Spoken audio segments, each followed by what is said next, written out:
am going to begin with a Wendell Berry poem, and it would have been much better in Wendell Berry's voice. I will share a link to both the audio and an animated video of him, of reading it this week. Hear these words from Wendell Berry. When despair for the world grows in me, and I wake in the night at the least sound, in fear of what my life and my children's lives may be, I go and lie down where the wood drake rests in his beauty on the water, and the great heron feeds. I come into the peace of wild things, who do not tax their lives with forethought of grief. I come into the presence of still water, and I feel above me the day-blind stars waiting with their light. For a time, I rest in the grace of the world and am free.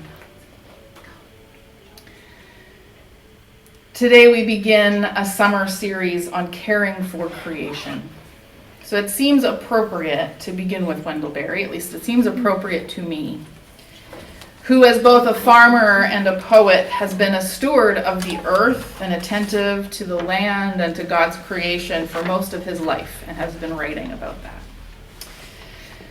I wish that, like Wendell Berry in this poem, I could rest in the grace of the world and feel free.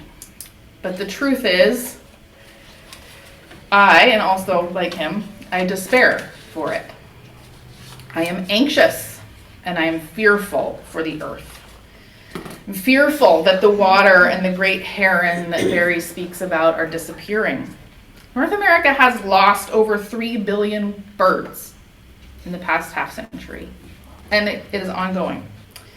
I'm anxious and I am fearful that the stars that Berry waits for, the day-blind stars, are not just day-blind but invisible also at night because of increased light pollution that disrupt the beauty and rest of the dark, the natural rhythm of creatures like we saw those pictures of in the book that I read earlier. Including humans, we need uninterrupted darkness also. And over 70% of the Earth's land animals are nocturnal. We often forget about the ways that so much light affects our own brains and bodies. And I am anxious and I am fearful, and maybe the increased light, especially from screens, is doing that to me. I am anxious and I am fearful that when I Google to find details about birds or about light in the night sky, the results that I receive are not first the Cornell Ornithology Lab, which is kind of what I was looking for, but AI summaries. And the pursuit of AI and infrastructure is also taking over our land and our water, and the need to generate it is growing exponentially. The birds and the land and the dark sky are not just parts of creation that are randomly disappearing. They are being consumed and dominated, even now being consumed and dominated by another creature among them, and that is human beings. Unfortunately, many of us humans, creatures, though we are of God's creation, believe that the first verses of the Bible give us license to dominate and to consume. The first verses of Genesis, the first chapter and a little bit extra of Genesis, was a text that was written for worship. And I'm sure you noticed as Kevin read it with us, the repetition there. This is a very familiar text. Many of us have heard it many times. And in the same way that we often do with a call to worship or with a prayer or with a song, there is a repetition of stanzas. There's a refrain that keeps coming back around. It was morning, it was evening. It was morning, it was evening. Each one of those a stanza in this song of praise for both God the Creator and for this masterpiece that God has created to call into being. And over again we hear, it was good. God saw it and it was good. God saw the goodness of creation. As God creates, God is also blessing. We make a mistake in thinking that it is only humanity that God commissions and blesses. Everything that God sees, God blesses with goodness, for starters. Everything is blessed with goodness. Everything that God lays eyes on. And there is nothing on this earth that is not fully and beautifully good. And as God starts to create habitable places, places for life, and that can bring forth life, God also blesses with growth and with fertility. In verse 22, then God says, "Be fertile and multiply and fill the waters in the seas and let the birds multiply on the earth." Before humans even arrive on the scene, God is blessing with fertility. And on the same day that humans arrive, animals also arrive on the earth, and God blesses with fertility and multiply and fill the earth. We make a mistake in thinking that blessing is only for us. By the time humanity is created in God's image, we have a whole 6 stanzas of this song of creation to learn what does it mean to reflect the image of God. A God who invites, a God who creates, God who calls things good, God who takes delight, God who gives food, God who makes life. A God who finds balance in light and dark, water and land. A God who is a skilled craftsperson, an artist. How do we reflect that image of God? So then when God gives the blessing and commandment to all of humanity, fill the earth and blank. Subdue, have dominion, rule over, take control. These are all, I looked at a bunch of different translations. Those are all different ways that part of this text is translated. But the best one I found, and actually I think the Common English isn't too bad because the word it uses is master.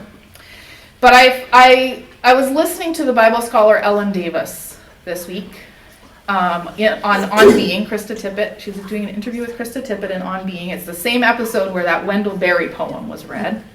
They were sort of in conversation with each other. That Bible scholar, Ellen Davis, suggests skilled mastery.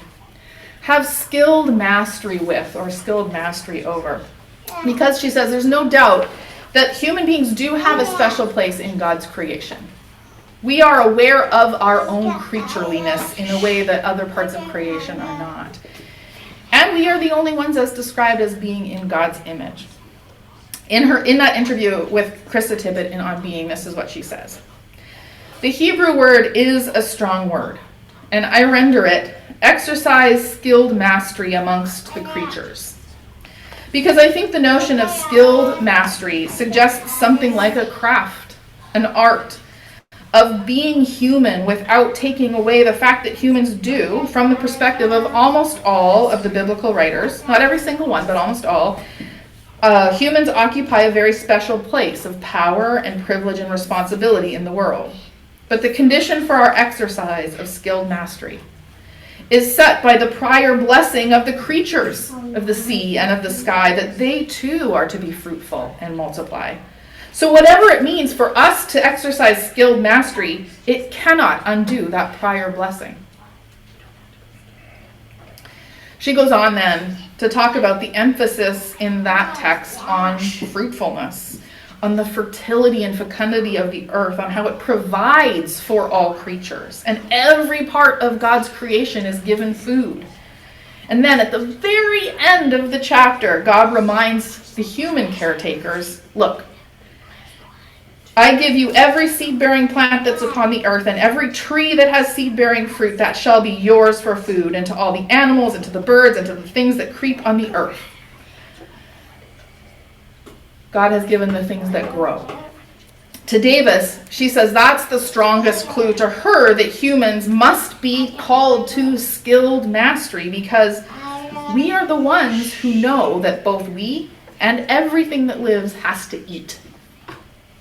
We know that about ourselves, and we know that about all of creation. And it's the growing things that are called to be food, that are called food. And to me, that evokes a couple of things. One is that there is no need to dominate or to do harm to another creature to get food, because the earth grows food for us to eat. And not just us, but the wild things as well. God has created a world without harm or violence. And second, it kind of sounds like God wants everybody to be vegetarians. As someone who is an aspiring vegetarian, I've not gotten there, I can see the ways that factory farming for sure takes a toll on our land and our waterways and consumes resources much more heavily than plant-based eating. I don't think that's what the writers were anticipating. But it is a beautiful gift and a blessing that humans have been given. The earth as a resource and as something that we can be skilled in taking care of. But like Uncle Ben told Spider-Man, Peter Parker, with great power comes great responsibility. Genesis 1 was written like a song that, if not written to a beat, has a definite rhythm.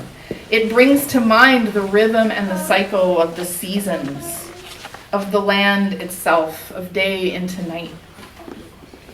It is a rhythm that many of us are largely distanced from, especially those of us who live in large urban environments. Even the most basic rhythm of dark and light, night and day, we can flip a switch anytime and it can be bright. We can go outside and walk around in the streets at nighttime and be comfortable. Unless we live far out in the countryside, and some of us have definitely been to those places, even the sky above us at night is glowing, arguing with the brightness of the stars. So I come into this series wondering how we might hone our skilled mastery within creation. How can we bring our lives to live in closer rhythm with the song of creation that God brought into being? And I wonder if that's what Wendell Berry is getting at when he lies down with the wood drake.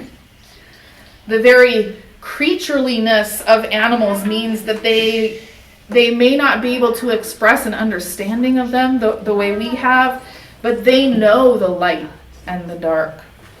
They know the movement of summer into fall because they're called into migration. They know the rhythm of when the fruit is ripe and when the seeds are ready to harvest. But if I want a blueberry, I just go to Safeway. It doesn't matter what time of year it is. It will be brought to me from Chile or wherever. Say, I don't even know. It is hard for me to relieve myself of climate-related anxiety, of what it means that the land and the waterways are being consumed. But I do believe that there is hope when we work together with care and consciousness, as we are called to do by the scripture. So many Christians, including groups like the Anabaptist Climate Collective, are making connections between God's call to humans and creation and our responsibility to exercise skilled mastery. And so many artists and activists are offering concrete and hope-filled ways to engage, to reduce our consumption, to lighten our footprint, to create a greater balance. I mean, I don't need to make a list for you. You can Google it for yourself. And if you put a little -AI after your Google search, you'll get actual websites and not the AI summary. It's hard to remember to do that every time.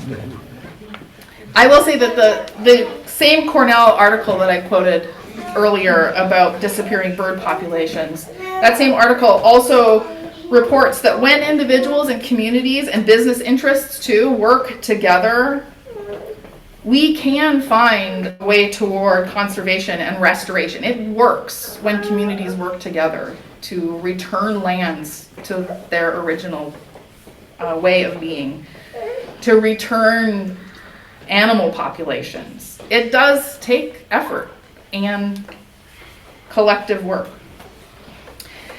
And so perhaps I may be able to lie down where the heron feeds.